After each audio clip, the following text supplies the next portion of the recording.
अल्लाह के घर जाने वालों को लूटने के शर्मनाक हज स्कैंडल में साबिक वफाकी वजीर मजहबी उमूर हामिद सईद काज़मी को 12 साल सजा। पाकिस्तान में अपनी नोयत के मुनफरिद केस में नई तारीख रकम हो गई। पीपल्स पार्टी का बगैर सबूत के निशाना बनाए जाने का मौक़िफ़ भी गलत निकला।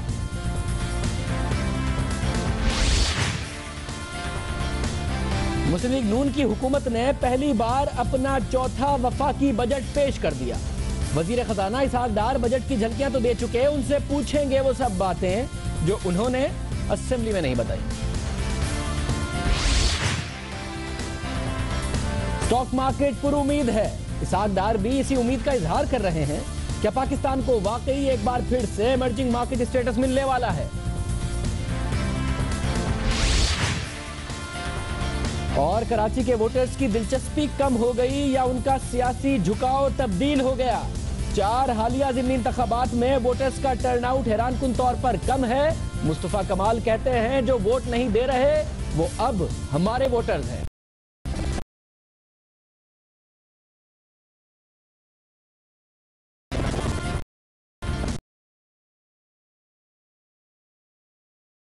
एक ऐसा मुकद्दस फरीजा है जिसमें करप्शन का कोई सोच भी नहीं सकता, या ये कह लीजिए कि आज से पहले या कुछ अरसे पहले आने वाले स्कैंडल से पहले कोई सोच भी नहीं सकता था। कोई मुसलमान ये बात सोच भी नहीं सकता। ये सोचना भी मुश्किल है कि अल्लाह के घर, अल्लाह के फर्ज किए गए फरीजे को पूरा करने के लिए जाने वालों से करप्शन की जाए, और ऐसी करप्शन की जाए कि उनके पास खाने को खाना ना हो, पीने को पानी ना हो, खुले आसमान के नीचे तपती धूप और कड़ी गर्मी में बेआसरा पड़े हों, मगर कोई पूछने वाला ना हो, क्योंकि उनके दिए गए पैसे, उनसे लिए गए पैसे और उन पैसों से जो सहूलियात हुकूमत ने फराहम करना थी उनमें करप्शन की गई हो। इस हद तक की गई हो कि उनका हाल खुदा के घर के सामने उस सरजमीन पर बुरा हो।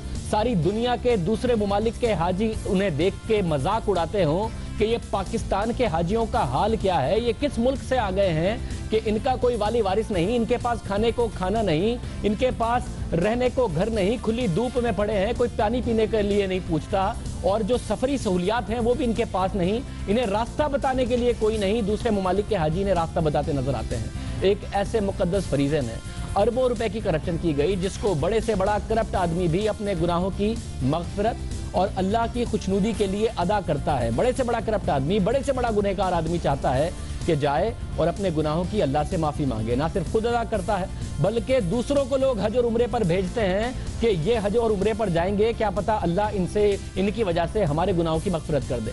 लेकिन इस मुकद्दस फरीजे की मद में उन लोगों ने करप्शन की जो अवाम को सहूलियात देने के जिम्मेदार थे। इन हाजियों के साथ क्या कुछ होता रहा, मीडिया आपको अपनी स्क्रीन पर दिखाता रहा। ना सिर्फ मीडिया ने वो दर्दनाक मनाजिर दिखाए बल्कि हाजियों की दर्द बीती उन्हीं की जबानी भी सुनवाई।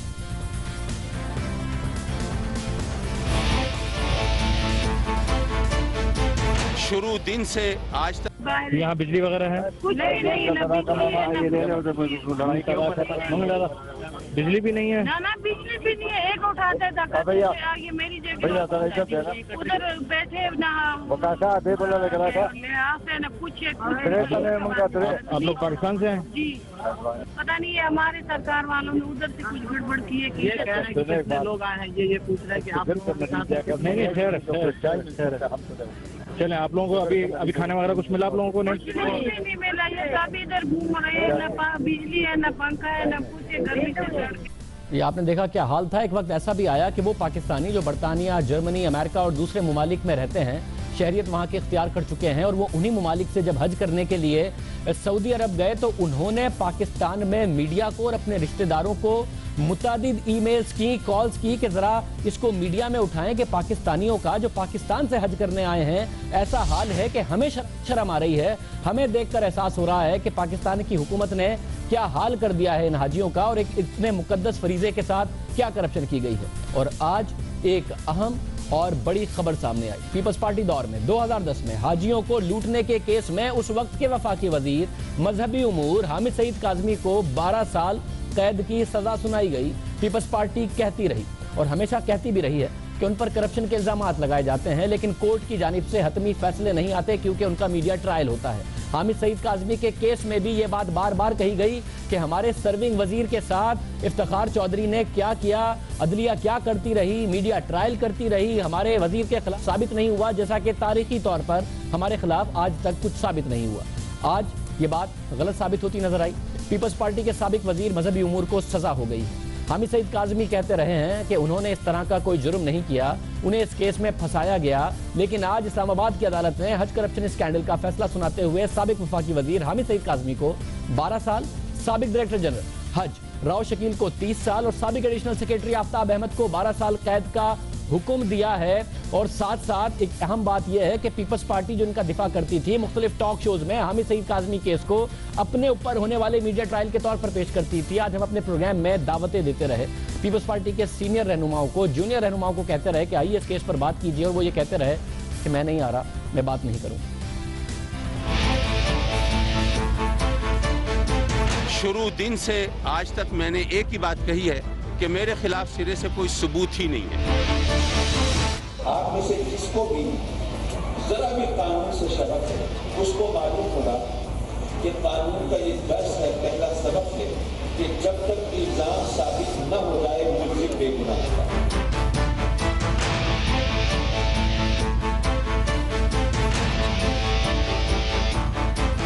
मैं अल्लाह को हाजिर नाज़िर जानकर ये कहता हूँ, मैं कुरान को गवाह करके कहता हूँ, मैं आका करीम हुजूर अलैहिस्सलातु वस्सलाम की अजमत और हुर्मत की कसम खा के कहता हूँ कि मैंने एक पैसे की करप्शन नहीं की। हज स्कैंडल में साबिक वफाकी वजीर हामिद सईद काज़मी को 12 साल कैद की सजा सुनाई गई है।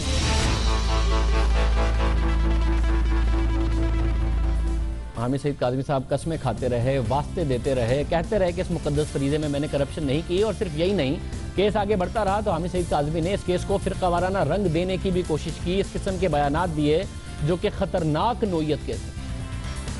हमारे लोग ये कहते हैं कि जी अब आप हमें इजाजत दें, हम भी खुद कुछ हमले करें, हम भी तखरीबकारी करें, हम भी दहशतगर्दी करें, तब हमारी बात सुनी जाएगी। तो खुदा के लिए इस मुल्क को ये दहशतगर्दी की तरफ न धकेलिए। जो सूफी और औलिया के वारिस हैं, अगर उनको खुदा न खास्ता ये इस रास्ते पर धकेल दिया गया तो इस मुल्क में सिवाय खूनरेजी के और कुछ नहीं बचेगा, और उम्मीद की जो किरण है वो भी मर जाएगी।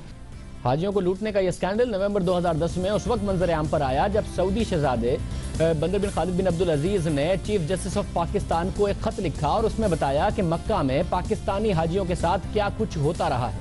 इस खत के मिलने के बाद सुप्रीम कोर्ट ने नवंबर 2010 में हज करप्शन केस का सू मोटो नोटिस लिया और हुकूमत से जवाब तलब किया। यह स्कैंडल दुनिया में पाकिस्तान की जगहसाई का सबब बना। खुद सोच लीजिए कि सऊदी शहजादे पाकिस्तान की हुकूमत को शिकायत नहीं कर रहे, पाकिस्तान के चीफ जस्टिस को खत लिखकर कह रहे हैं कि पाकिस्तानी हाजियों के साथ ज्यादती हुई है, जरा नोटिस लीजिए। इस स्कैंडल में वजारत मजहबी उमूर की कमेटी की तफ्तीश में जो हकाइक सामने आए वो इंतहाई शर्मनाक थे। उनके मुताबिक हर हाजी से तकरीबन 2,30,000 रुपए वसूल किए गए, जिसमें पाकिस्तानी एयरपोर्ट से जद्दा तक का जहाज का किराया मामूल से तकरीबन 2 गुना ज्यादा वसूल किया गया। वजारत मजहबी उमूर की कमेटी में तफ्तीश के मुताबिक एक हाजी की रिहाइशगाह पर 2,800 सऊदी रियाल से जायद खर्च नहीं आएगा, लेकिन साबिक डायरेक्टर जनरल हज राव शकील अहमद ने मुआहिदा 3,400 रियाल फी हाजी के हिसाब से तय किया और ज्यादा पैसे दिए। कमेटी की तहकीक के मुताबिक 5,000 हाजियों की रिहाइश के लिए एक ज़ेर तामीर इमारत को किराए पर हासिल किया गया जो मुकम्मल तामीर शुदा भी नहीं थी, जबकि हज से कबल मज़कूरा इमारत के मुकम्मल होने के कोई आसार भी नहीं थे। हाजियों की रिहाइश के लिए किराए पर हासिल की गई 87 इमारतों में से 79 इमारतें वजारत मजहबी उमूर की तय करदा शराइत पर पूरी नहीं उतरती थी। खुद वजारत ने शराइत तय की, फिर जो शराइत पर पूरी इमारतें नहीं उतरती थी उनमें 87 में से 79 इमारतें हाजियों के लिए सिलेक्ट कर ली। और वो कैसी थी उसका हाल आप अपनी स्क्रीन पर इस फुटेज में देख रहे हैं कि सर पर कोई छत नहीं है, खुले आसमान के नीचे हाजी गर्मी में मौजूद हैं। वाज़ेह करदा कवायद ज़वाबित के तहत 15% पेश की अदायगी के बरखिलाफ हाजियों की रिहाइशगाह के बंदोबस्त के लिए 30% पेश की अदायगी की गई, जबकि कुछ केसों में तो मंजूर नज़र अफराद को 50% तक की अदायगी की गई। हाजियों को हज के दौरान इस करप्शन के बाइस सड़कों पर रातें गुजारनी पड़ी। आप अपने सामने खुद देख लीजिए कैसे गुजारनी पड़ी। इस स्कैंडल के मंजर आम पर आने के अगले माह ही उस वक्त के वजीर आजम यूसुफ रज़ा गिलानी की काबीना में इख्तिलाफात सामने आए। उस वक्त के वजीर IT और उस वक्त जमीयत उलमा इस्लाम फ़े के रहनुमा आजम सवाती ने वफाकी वजीर हामिद सईद काज़मी पर संगीन इल्जामात लगाए और उन इल्जामात के बाद साबिक वजीर आजम यूसुफ रजा गिलानी ने 14 दिसंबर 2010 को दोनों वजीरों को ही काबीना से फारिग कर दिया। यूसुफ रजा गिलानी के इस अमल के बाद उस वक्त के इत्तेहादी JUIF हुकूमत से बाहर आ गई थी और नवंबर 2010 में हज स्कैंडल मंजर आम पर आने के बाद ये केस दिसंबर 2013 तक चलता रहा और इस केस के दौरान जहां कई मुल्जिमान के नाम सामने आए वहां सुप्रीम कोर्ट के सख्त रिमार्क्स भी सामने आए। हज स्कैंडल की समाअत के दौरान जस्टिस खलीलुर रहमान रमदे ने सेक्रेटरी मजहबी उमूर सरवर की सरजनिश की और कहा कि हज इंतजामात में बद इंतजामी के जिम्मेदार आप हैं। हथकड़ियां साबिक DG हज को नहीं आपको लगना चाहिए। अदालत को सेक्रेटरी एस्टैब्लिशमेंट की जानिब से पेश किए गए रिकॉर्ड के मुताबिक साबिक DG हज राव शकील की तकर्रुरी बराह रास्त वजीर आजम ने की थी, जबकि तकर्रुरी से कबल राव शकील अहमद के खिलाफ 2 मुकदमात की निशानदही की गई थी। चीफ जस्टिस ने रिमार्क्स दिए कि हाजियों के लिए ऐसी इमारतें भी ली गईं जो जेर तामीर थी। चीफ जस्टिस ने मजीद कहा कि प्राइवेट टूर ऑपरेटर्स के जरिए हज इंतजामात कराना करप्शन का रास्ता है। सेक्रेटरी रिश्वत लेते थक जाएंगे, अदालतें एक्शन लेते नहीं थकेंगी। जब कोर्ट के रूबरू उस वक्त के वफाकी वजीर हामिद सईद काज़मी का कहना था कि हज इंतजामात में इस साल करप्शन कम हुई। सुप्रीम कोर्ट ने इस स्कैंडल की तहकीकात की जिम्मेदारियां FIA अफसर हुसैन असगर को दी तो हुकूमत ने उनको ट्रांसफर कर दिया। उस वक्त की हुकूमत पीपल्स पार्टी की हुकूमत ने उन्हें ट्रांसफर कर दिया। 2011 में कोर्ट ने हामिद सईद काज़मी को जेल भेजा, जो अगस्त 2012 को जमानत पर रिहा हुए। 2010 से 2013 के दौरान कई मुल्जिमान के नाम सामने आए, जिसमें उस वक्त के वजीर आजम यूसुफ रजा गिलानी और उनके बेटे अब्दुल कादिर गिलानी का नाम भी सामने आया। और साबिक वजीर आजम यूसुफ रजा गिलानी के बेटे ने कादिर गिलानी पर इल्जाम लगा कि उन्होंने साबिक डायरेक्टर जनरल हज राव शकील से बुलेट प्रूफ गाड़ी ली है। ये इल्जाम मुस्लिम लीग नून के MNA सैयद इमरान अहमद शाह की जानिब से लगाया गया था, जो 2012 में वापस ले लिया गया। इस स्कैंडल पर सुप्रीम कोर्ट ने दिसंबर 2013 में हुक्म जारी किया और तहकीकाती इदारों को हुक्म दिया कि जो लोग इस स्कैंडल में मुलविस हैं उनसे तहकीकात की जाए। इस हुक्म में सुप्रीम कोर्ट का कहना था कि जो जायद रकम हाजियों से ली गई है वो उन्हें वापस की जाए। सुप्रीम कोर्ट के हुक्म के बाद FIA ने इस केस की तहकीकात की और अब तकरीबन 2.5 साल बाद साबिक वफाकी वजीर हामिद सईद काज़मी को 12 साल और साबिक डायरेक्टर जनरल हज राव शकील को 30 साल और साबिक एडिशनल सेक्रेटरी आफ्ताब अहमद को 12 साल कैद का हुक्म दिया गया है। और ये वो सब था जो इस्लामी जमहूरिया पाकिस्तान में, इस इस्लामी जमहूरिया पाकिस्तान में वो वफाकी वजीर जो था ही मजहबी उमूर की वजारत का वजीर, उसकी वजारत के तहत होता रहा और किसी ने नहीं उस वक्त के वजीर ने यह सारा का सारा काम किया। नवंबर 2011 को उस वक्त के वजीर आजम यूसुफ रजा गिलानी पर संगीन इल्जामात लगाए थे हामिद सईद काज़मी ने। उनके मुताबिक हज करप्शन में मुलविस राव शकील का DG हज के ओहदे पर तकर्रुर वजीर आजम यूसुफ रजा गिलानी ने किया था। ये पीपल्स पार्टी के ही साबिक वजीर कह रहे थे। हामिद सईद काज़मी का कहना था कि उन्होंने राव शकील के तकर्रुर की ज़बानी मुखालफत की थी। राव शकील ने वजीर आजम गिलानी के साहबजादे को 99 लाख रुपए मालियत की गाड़ी भेजी थी। अब हामिद सईद काज़मी को सजा हो गई है। वो हाजी जिनसे करोड़ों लूटे गए, उनको इंसाफ होता उनके साथ नजर आया है और ये अहम एक डेवलपमेंट हुई है जिसके मामलात आपने सामने देखे। और हमारे साथ कयूम सिद्दीकी साहब मौजूद हैं, उनसे पूछते हैं कि ऐसा क्या अलग था इस केस में। सिद्दीकी साहब बहुत शुक्रिया। ये बताइए, बहुत सारे करप्शन के केसेस, बहुत सारे इल्जामात, पीपल्स पार्टी कहती है हमारा मीडिया ट्रायल होता है, इस केस के बारे में भी कहती रही, क्या अलग था इस केस में कि इसका फैसला आया, अवाम ने देखा कि ब्यूरोक्रेट को भी और वजीर को भी सजा हुई है, क्या अलग था इस केस में? जी हाँ शाजिब, इसमें एक पहली बात तो ये थी कि FIA की तारीख का ये अपना पहला केस है कि किसी सिटिंग मिनिस्टर को उस वक्त गिरफ्तार किया गया। और फिर दूसरी जो अहम बात थी वो ये थी कि ये शिकायत जो थी वो गैर मुल्क से, यानी कि सऊदी अरब के एक प्रिंस शाह बंदर की तरफ से जो है वो आई थी, जिस पर सुप्रीम कोर्ट ऑफ पाकिस्तान ने इसका आज खुद नोटिस लिया था। और फिर इसमें यह भी देखा गया कि जो पार्लियामेंट के अंदर जब ये कमेटी गई थी और जिसने हज स्कैंडल के हवाले से आने वाली खबरों की तहकीकात की थी, वो उसको दाखिले दफ्तर किया गया। फिर दूसरी बात ये थी कि इस सारे मुकदमे के अंदर उस वक्त के वजीर आजम तक जो है वो डांटे गए और फिर इस पॉलिटिकल प्रेशर की वजह से जो हुसैन असगर जो हैं उनको इस तफ्तीश से अलग किया जाता रहा, कई तफ्तीशी टीमें बदली। लेकिन यहाँ पर एक अहम बात जो थी वो ये थी कि सुप्रीम कोर्ट के अंदर जब ये सारे मामला होते रहे थे तो सुप्रीम कोर्ट ऑफ पाकिस्तान ने ये हुक्म दिया था कि जो भी हो, इस तफ्तीशी अफसर जो हैं हुसैन असगर ही इसका चालान जो है वो पेश करेंगे। तो इसमें एक अहम बात यह थी कि गैर मुल्क में जो रकम ट्रांसफर की गई थी, यानी कि जो अमेरिका के अंदर हामिद सईद काज़मी का जो अकाउंट था उसको ट्रेस किया गया और उस अकाउंट से जो रकम थी मुल्तान में आई और मुल्तान से प्रॉपर्टी खरीदी गई, उस अकाउंट से वो प्रॉपर्टी भी फिर जब्त जो है वो की गई।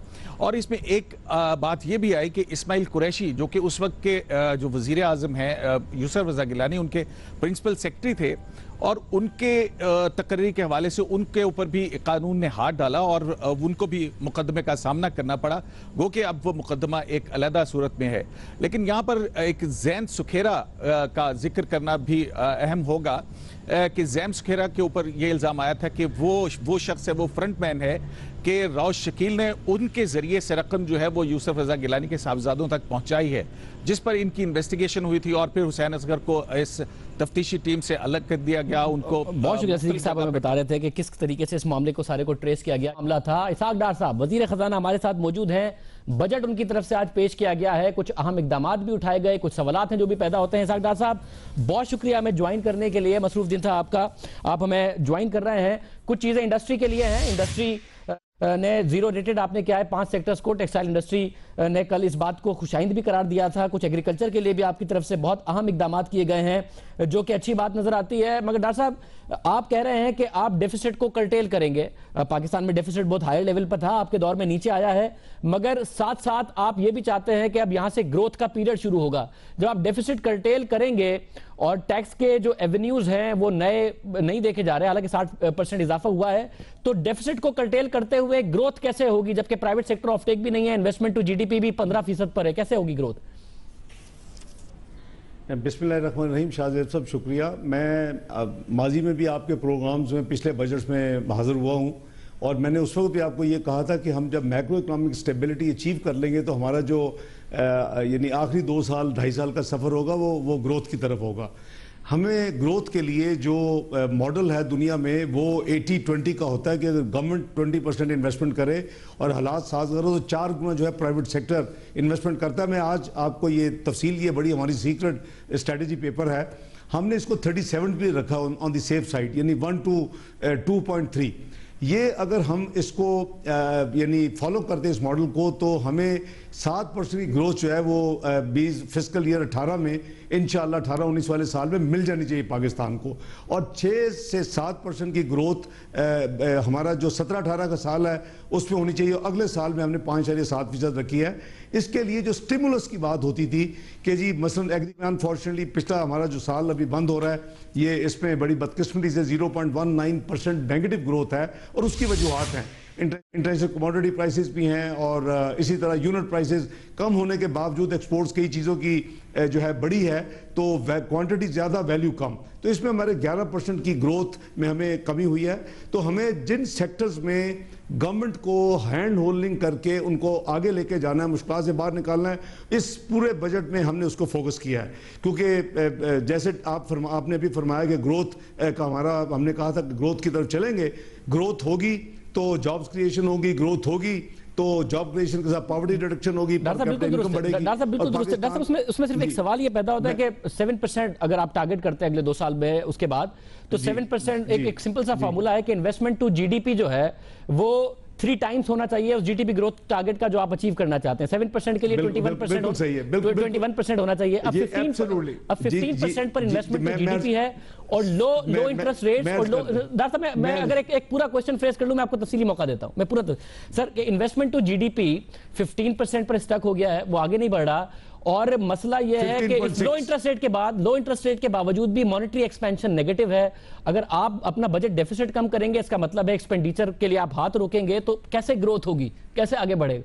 नहीं, इस तरह नहीं है। हमने जो एक्सपेंडिचर को कम किया यही है कि पाकिस्तान की तारीख में जब भी फिस्कल डेफिसिट कम हुआ तो जो डेवलपमेंट एक्सपेंडिचर है, जो उसका डायरेक्ट नेक्सिस है जीडीपी ग्रोथ पे, उस पर कट लगाई गई। आप देखें कि पिछले साल का ये हमने 360 बिलियन से शुरू किया था, जब हमने किसी में हमें मिला था पीएसडीपी, वो आज 661 अरब पे खत्म हो रहा है और अगले साल के 20% के इजाफे के 800 अरब रखा जा रहा है। तो हम इसकी जो फाइनेंसिंग है उसको नंबर 1 ये कि टैक्सेस की कलेक्शन में इजाफा, ये वो मुल्क है जिसमें 3.38% टैक्सेस की कलेक्शन थी 12-13 के साल में, उसको हमने 3 साल में 60% हमने वो जो रिसोर्सेज मोबिलाइज किए हैं, टैक्सेस को हमने बढ़ाया 1940 से 3104 पे जाएंगे इंशाअल्लाह 30 जून तक। तो ये आपका एक बहुत बड़ा एक मददगार साबित हुआ है कि एक तरफ फिस्कल डेफिसिट कम हमने किया 4.3 पे आए 8.8 से, और दूसरी तरफ हमने सोशल सेफ्टी नेट की तरफ हमने तवज्जो दी है। 40 अरब से उठा के हम उसको 102 अरब पे लेके गए हैं, अगले साल उसको 117 अरब पे लेके जा रहे हैं, ताकि हम जो हमारा पिसा हुआ तबका पॉवर्टी लाइन से नीचे उनकी हमने जो 37 लाख फैमिली थे 53 लाख पे लेके गए। ये एक सारा कंपनी आपने जो शुरू में कहा कि बिल्कुल नेक्सस 3 टाइम होता है, ये 12.6% था जब हमारे थे, इसीलिए ये 4% कम ग्रोथ थी, ये भी 15.6 पे जा चुका है। जो हमने जो 3 ईयर मीडियम टर्म फ्रेमवर्क बनाया उस पर हमने इसको 21.6% पे लेके जाना है, और इसमें प्राइवेट सेक्टर की इन्वेस्टमेंट भी होती है, गवर्नमेंट सेक्टर की इन्वेस्टमेंट भी होती है। आपने देखा कि सीपैक की इन्वेस्टमेंट आ रही है, उसकी इनफ्लो शुरू हो चुकी है। जेट्रो जो जापान का है वो कहता है Pakistan is likely to be the second choices place for foreign direct investment. तो फॉरेन डायरेक्ट इन्वेस्टमेंट प्लस अपनी पब्लिक सेक्टर डेवलपमेंट के दोनों, ये पाकिस्तान की तारीख का शायद बहुत बड़ा एक डेवलपमेंट साल है अखराजात के हवाले से। डेवलपमेंट एक्सपेंडिचर के 800 अरब फेडरल और 875 अरब सूबे क्यों कर सके 875 अरब? क्योंकि उनको 3 साल में 11% ग्रोथ नहीं मिली थी कंपाउंड, उनको 60% ग्रोथ मिली है। They are fiscal space and they are rightly investing in the development infrastructure. Doctor साहब, ये जो आप जाहिर है इसमें तो कोई शक नहीं है ना कि आप जो डेफिसिट था, एक फिस्कल डिसिप्लिन आपने क्रिएट किया है, 8% से ऊपर था, उसको आप नीचे लेके आए हैं। बट मैं पॉइंट ये कह रहा हूं कि क्या आईएमएफ के प्रोग्राम से निकलने के बाद अगर वो पूरा होता है, उसके बाद ये जो स्पेस है इसका फायदा उठाते हुए ये होगा कि अगर जो डेफिसिट फाइनेंसिंग है वो स्टेट बैंक से कर लें, कमर्शियल बैंक को मजबूर करें कि आपने प्राइवेट सेक्टर की तरफ ही जाना है, गवर्नमेंट ट्रेजरीज में आपने नहीं इन्वेस्ट करना, इस तरफ होगा। आईएमएफ के प्लान से जाने के बाद आपके पास आपके हाथ जरा खुले होंगे। मैं बिल्कुल शाहजेब साहब, एक तो मैं कर दूं, I am sure you are very well informed.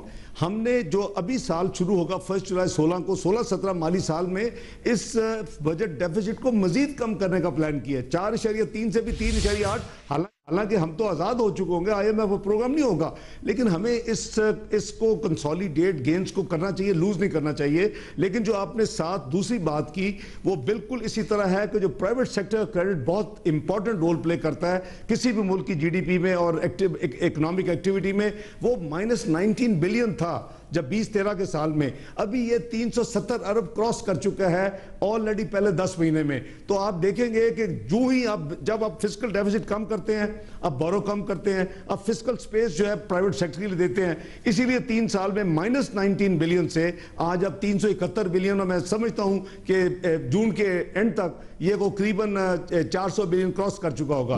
तो एक तो प्राइवेट सेक्टर वाला एंगल हो गया, ठीक है, और दूसरा डेफिसिट कर्टेल करने के 2 तरीके हैं, एक है एक्सपेंडिचर कर्टेल करना, एक है रेवेन्यू बढ़ाना। सर अगर एक्सपेंडिचर कर्टेल करके हो तो मादर के साथ वो फिर ग्रोथ इकोनॉमी मिलती नहीं है, और फिर वो डेफिसिट कर्टेल नंबर में अच्छा लगता है बट इकोनॉमी के लिए नेगेटिव होता है। तो आपका टारगेट थ्रू रेवेन्यू है या थ्रू एक्सपेंडिचर है?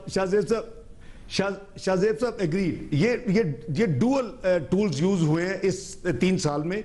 हमने एक्सपेंडिचर को भी बहुत कंट्रोल किया। आप इस साल भी देख लें कि बजट का हमारा जो नॉन डेवलपमेंट एक्सपेंडिचर, जिसे करंट एक्सपेंडिचर कहते हैं, उसमें हमारी जो इंक्रीज है वो बड़ी नॉमिनल है, करीबन 6-6.5%। लेकिन हमने किन जगह पे ज्यादा खर्च किया है, वो हमारा सबसे पहले है हमारा डेवलपमेंट प्रोग्राम, जिसके ऊपर हम 20% ज्यादा इंक्रीज कर रहे हैं। फिर हमने सोशल सेफ्टी नेट पे तवज्जो दी है। उसके बाद हमने डिफेंस जो है सेकंड प्रायोरिटी है, उसके ऊपर में 11% इंक्रीज की है।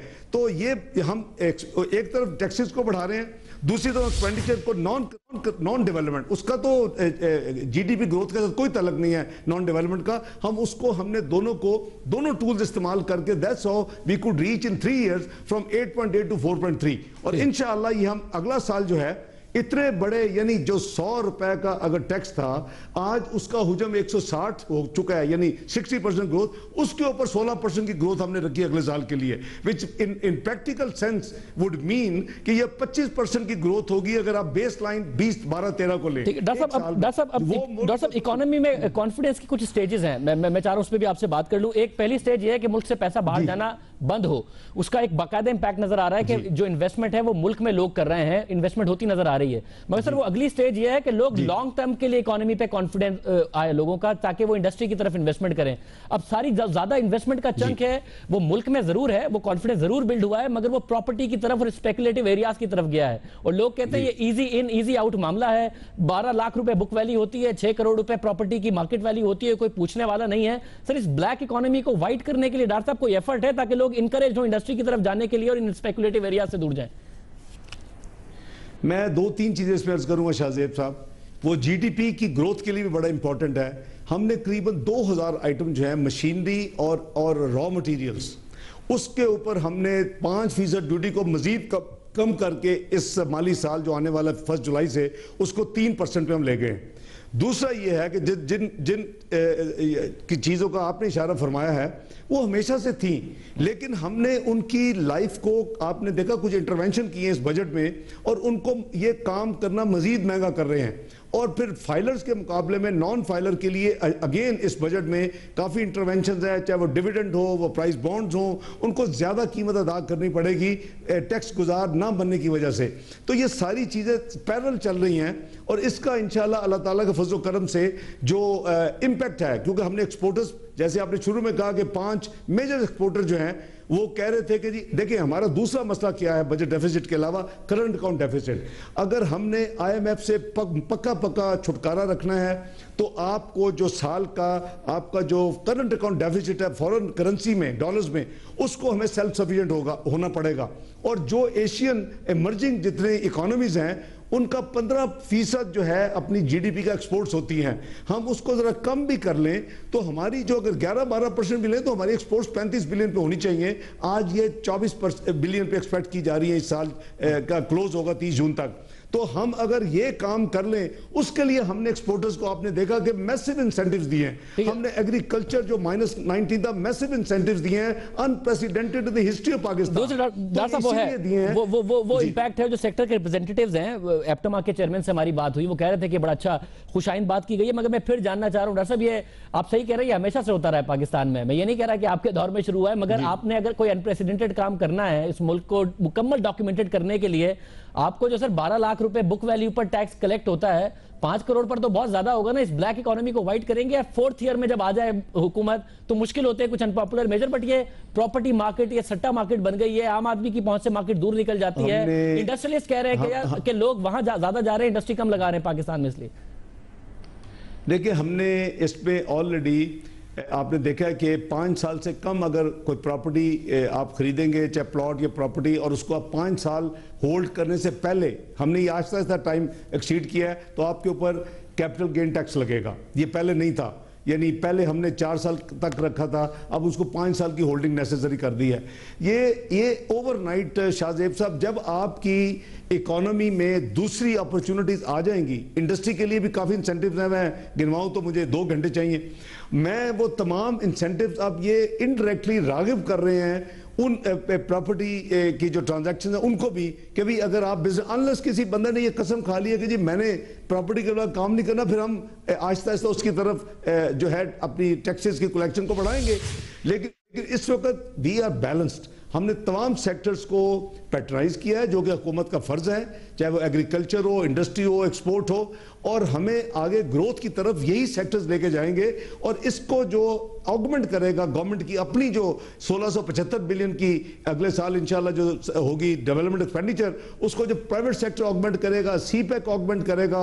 इस वक्त दूसरे ममालिक जो देख रहे हैं पाकिस्तान की तरफ, जेट्रो का चेयरमैन पाकिस्तान आने के लिए मुझे खत लेके, और वो आना चाहते हैं अगले कपल ऑफ मंथ्स में। तो ये सारी चीजें पाकिस्तान के लिए एक पॉजिटिव अल्हम्दुलिल्लाह इंडिकेशन है। और मैं समझता हूं कि हम मिलके एक चीज इसमें है, और वो मैंने आज तकरीर में भी की है, मैं आपके तवज्जुह से पहले भी कह चुका हूं, पाकिस्तान की तमाम पॉलिटिकल पार्टीज को पाकिस्तान के इंटरेस्ट में सियासत को मईशत से डीकपल करना चाहिए, इसको अलहदा करना चाहिए। पाकिस्तान का एक मुआशी रोड मैप होना चाहिए, और वो मुआशी road map charter of economy, जैसे मैं कहा कुछ और नाम दे दें, उसके ऊपर सबको इत्तेफाक होना चाहिए कि हमने पाकिस्तान को कहां लेके जाना है। अहम क्वेश्चन आपने जो अगली दफा मेजर है वो यही नजर आता है कि जी अगर आपने रिटर्न फाइल नहीं किया, अगर आप नॉन फाइलर होंगे तो ये इंसेंटिव्स है जो आपको नहीं मिलेंगे, फाइलर को ये इंसेंटिव्स मिलेंगे, वो इंश्योरेंस का, और वो आपने डिविडेंड इनकम और वो जो एक विदहोल्डिंग टैक्स लगाया हुआ है। सर मसला ये है डॉक्टर साहब, आपको नहीं लगता कि डंडा आपको इस्तेमाल करना पड़ेगा अगर आपको ट्रेडर के लेके आना है, क्योंकि कौन है जो अपनी बैंक ट्रांजैक्शन पर 0.3-0.6% देने को तैयार है, मगर आपसे क्या हुआ वादा उन्होंने नहीं पूरा किया कि हम आएंगे टैक्स नेट में, आप हमें टाइम दे।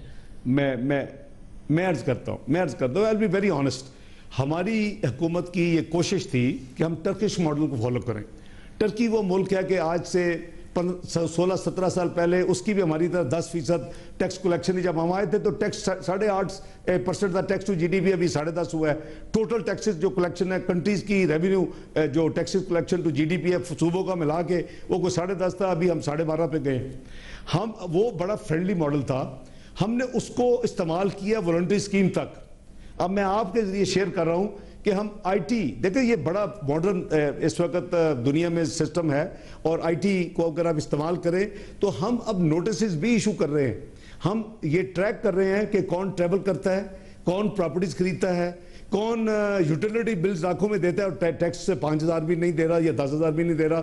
हम ऑलरेडी इनको नोटिस, जो लफ्ज आपने डंडा कहा वो हम उसको भी इस्तेमाल हमने शुरू कर दिया हुआ है, और ये इसका इस्तेमाल आहिस्ता आहिस्ता बढ़ेगा ताकि वो लोग, हमारी कोशिश थी कि प्यार से आए। लेकिन एक चीज शाहजेब साहब ना भूलें कि ये एक माजी से डिपार्चर हुआ है कि माजी में मुशर्रफ साहब के ज़माने में ये जो 22 दिन की हड़ताल ने इसको ख़त्म कर दिया।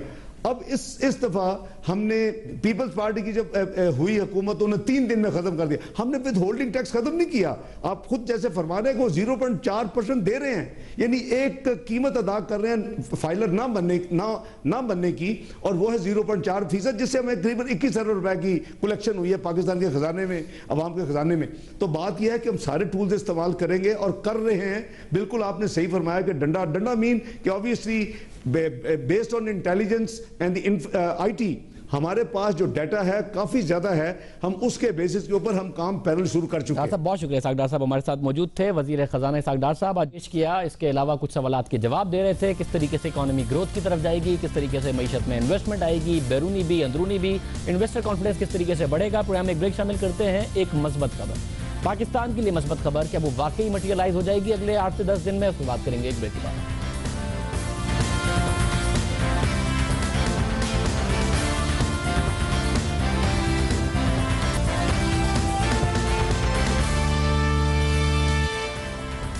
अब से 10 से 12 दिन में पाकिस्तान के लिए एक अच्छी खबर आ सकती है।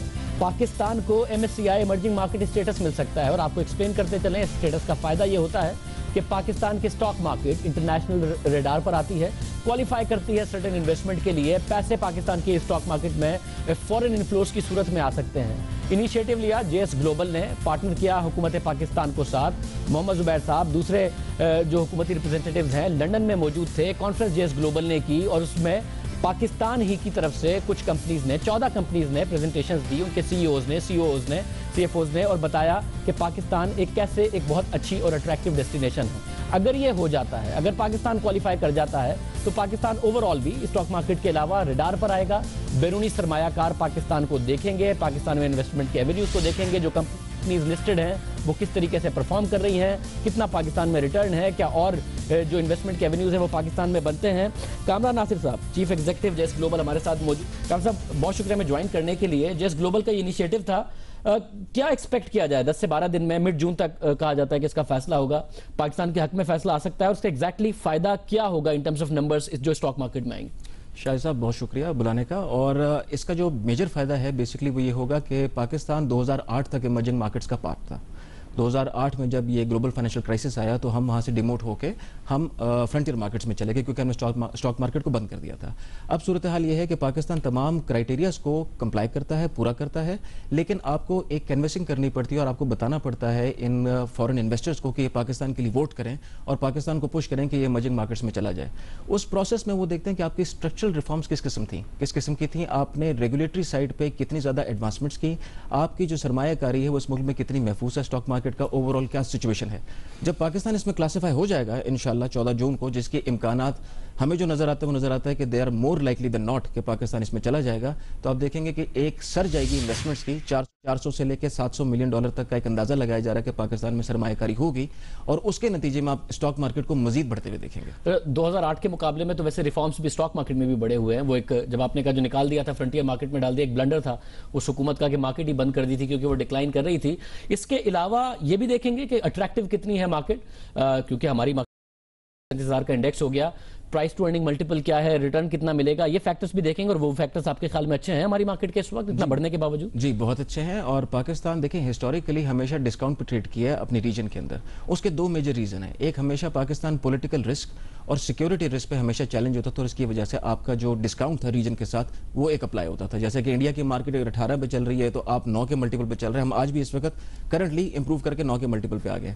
लेकिन आपने अगर पिछले 8 सालों को देखा हो तो हमने पॉलिटिकल कंसिस्टेंसी देखी, हमने सिक्योरिटी सिचुएशन में बेहतरी देखी, और रिजल्टेंटली आपका जो डिस्काउंट रीजन के साथ है वो कम होता जा रहा है। वो कम होता जाएगा, आपके जो मल्टीपल्स हैं वो बढ़ते चले जाएंगे।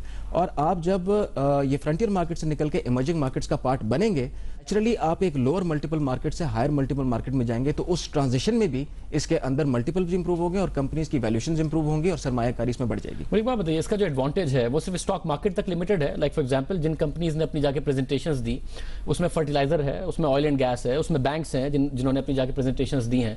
ये उन मुल्कों में देखना कि पाकिस्तान में फर्टिलाइजर सेक्टर के जो स्टॉक्स हैं वो सिर्फ कंपनी उनकी स्टॉक मार्केट में रिटर्न ही नहीं, उनकी अपनी अर्निंग में, ज़ाहिर वो फाइनेंशियल्स पढ़ेंगे जब, उनकी अपनी अर्निंग में क्या रिटर्न है, बैंक्स में क्या रिटर्न है, ऑयल एंड गैस में क्या रिटर्न है, क्या ये ओवरऑल पाकिस्तान में फॉरेन पोर्टफोलियो इन्वेस्टमेंट के अलावा एफडीआई इंक्रीज करने का भी बाइस बन सकता है कि बड़े अच्छे रिटर्न्स मिलते हैं पाकिस्तान में सेक्टर्स में, सीमेंट की भी कंपनी। बिल्कुल सही कहा आपने, और ये बड़ा इंपॉर्टेंट है इस तनाजुर में देखना। आज बजट पे ही बातें हो रही थी और हमारा इन्वेस्टमेंट टू जीडीपी रेशियो जो है वो कम है और हमें उसको इंक्रीज करना है।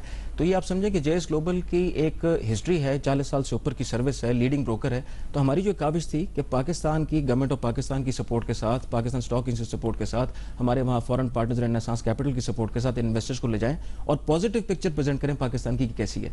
जब आप इमर्जिंग में क्लासिफाई होंगे तो ऑटोमेटिकली इसका बेनिफिट यह आएगा कि इन्वेस्टर कॉन्फिडेंस एक नॉच बल्कि कई नॉचेस ऊपर चला जाएगा। और सिर्फ फॉरेन पोर्टफोलियो इन्वेस्टमेंट ही नहीं, फॉरेन डायरेक्ट इन्वेस्टमेंट की भी सर्ज आप पाकिस्तान में देखेंगे। और with the backdrop of what is happening in China Pakistan economic corridor, तो पाकिस्तान जो हमें नजर आता है it is a next big destination. और हम सब दुआ गो हैं कि इंशाल्लाह पाकिस्तान जो है 14 जून को ये अच्छी खबर सुने कि हम इमर्जिंग मार्केट्स में। Kamran Nasir, chief executive JS global, बहुत शुक्रिया हमें शो में ज्वाइन करने के लिए। हम उम्मीद करते हैं कि पाकिस्तान के लिए वाकई ये खबर आए कि MSCI emerging market status Pakistan को मिले, पाकिस्तान की कंपनीज के फाइनेंशियल सारी दुनिया पढ़े, देखे कि पाकिस्तान में रिटर्न ऑन इन्वेस्टमेंट कितना जबरदस्त है, स्टॉक मार्केट का रिटर्न कितना अच्छा है, जो कंपनीज मार्केट में लिस्टेड हैं चाहे वो मुख्तलिफ सेक्टर्स की हों, उनके अपने रिटर्न्स कितने जबरदस्त ओवर द ईयर्स आए हैं, चाहे वो सीमेंट की हों, ऑयल एंड गैस की हों, तो जिसकी वजह से पाकिस्तान में ओवरऑल इन्वेस्टमेंट आ रही हो। प्रोग्राम में एक ब्रेक शामिल करते हैं। कराची में अजब मामला है, लगता है लोग वोट से दूर भाग रहे हैं, किसी को वोट देने को तैयार नहीं। जीती मुत्तहदा है लो टर्नआउट के साथ, और जो दूसरे नंबर पर पार्टी आई हैं वो 1000 नहीं क्रॉस कर सकी। ये मामला क्या है, बात करेंगे एक ब्रेक के बाद।